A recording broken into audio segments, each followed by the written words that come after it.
Hi, this is Liz Willis, your real-world correspondent for MadameNoire's Listen to Black Women Take to the Streets.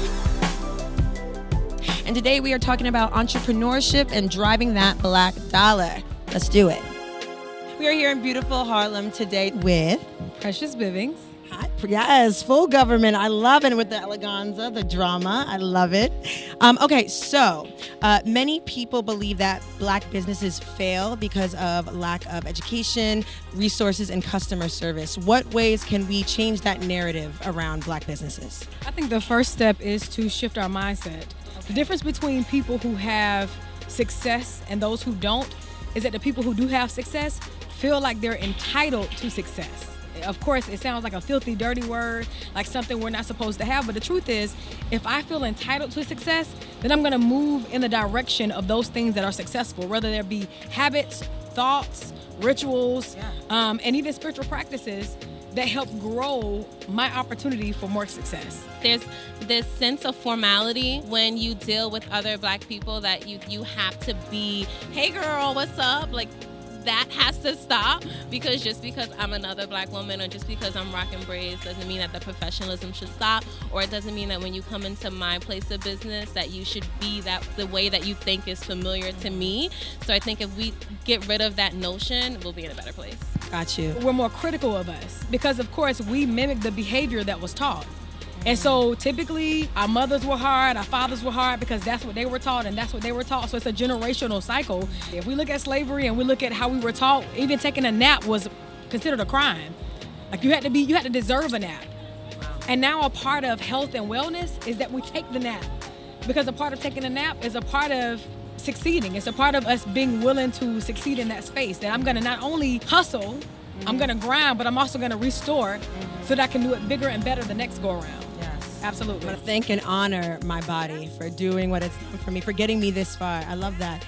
We get to find the balance, and when we do, it's beautiful, of maintaining that culture and that authenticity while also maintaining the professionalism. And sometimes those lines get murky, because we go to these places because it feels like home. But we also do want professional service as well. Yeah, we want you to be on time. If you're doing my hair, if you're cooking my food, I want you to be on time. I want my food to be good. But I think that we have to continue to support, and instead of feeling that way and talking about it with your friends, give that advice. Straight up, what are some ways we as a community can commit to buying black? I love that. We think about buying black as in being a consumer, but the first way that I buy black is I become a successful black business so that I can employ black. So that I can also not only just employ black, but I can also bring in black assistants and black photographers and black videographers. That's me buying black. That's me providing to a black household. Do the research. Know who owns the business.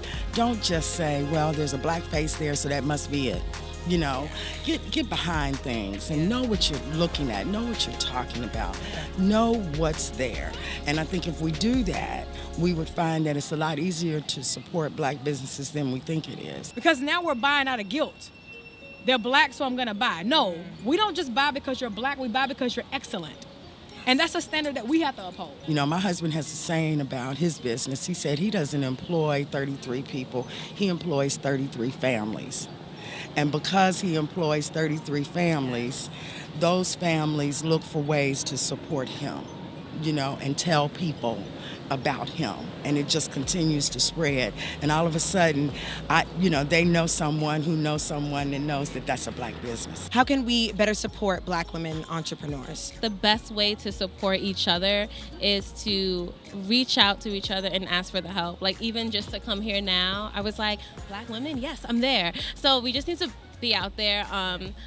Ultimately, I think the biggest thing is just having each other's backs and remembering, hey, this is going to open the doors for me in so many other ways. If this black woman wins, I'm gonna win. My sister's gonna win. My kids are gonna win. So we just have to keep that in mind, and just continue to keep, like I said, keep things professional. Don't drop the ball because it's a black girl when you wouldn't do it if it was a different race. Keep that same energy and just continue to support each other, because ultimately, if one of us wins, we all will win. And I'm ready for us to win. Yes. Ew. High five. that. That was cute.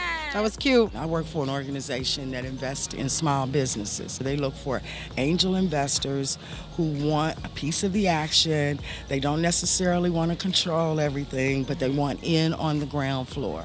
Anything that you think of that's brand new, there's always somebody out there that wants to invest in that. I would say you don't have to know everything. It's always an intimidation to come into a new industry without prior knowledge or experience. But if you just go into it and just learn what you need to learn as you go, it is possible to get where you need to go. Because I think we hesitate a lot because there's a lot of, oh, I don't know what I'm doing, and just go ahead and do it. Take the risk. It is definitely a risk, and once you could accept that risk, you'll be able to overcome a lot of challenges. What advice can you give to Black women specifically who are going to venture into starting their own business? That's a beautiful question. When it comes to choosing a business, decide like, what is the miss? What is the industry missing? Because a lot of times we want to do what we want to do, but the gag is we need to be doing what's missing. And then once I do what's missing, I feel the gap, I feel the void, then I can do what I want to do. That's the luxury that I have. That was amazing. Thank you so much. High five. You killed that. I'm Liz Willis, your real world correspondent for MadameNoire's Listen to Black Women Take to the Streets. Make sure that you subscribe to our channel. Let's continue this conversation down in the comments. Drop a line, give us some feedback, and tell us how you drive that black dollar. And until then, listen to Black Woman, okay?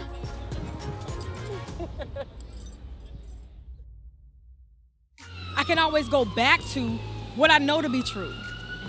What I know to be true is that I'm worthy. That there is no circumstance or situation that can stop me from being who I'm supposed to be, that I get to choose what kind of car I drive, what kind of money I make, that I get to choose if I'm in freedom or in bondage. No matter where I am and no matter what I do, that's a choice I get to make.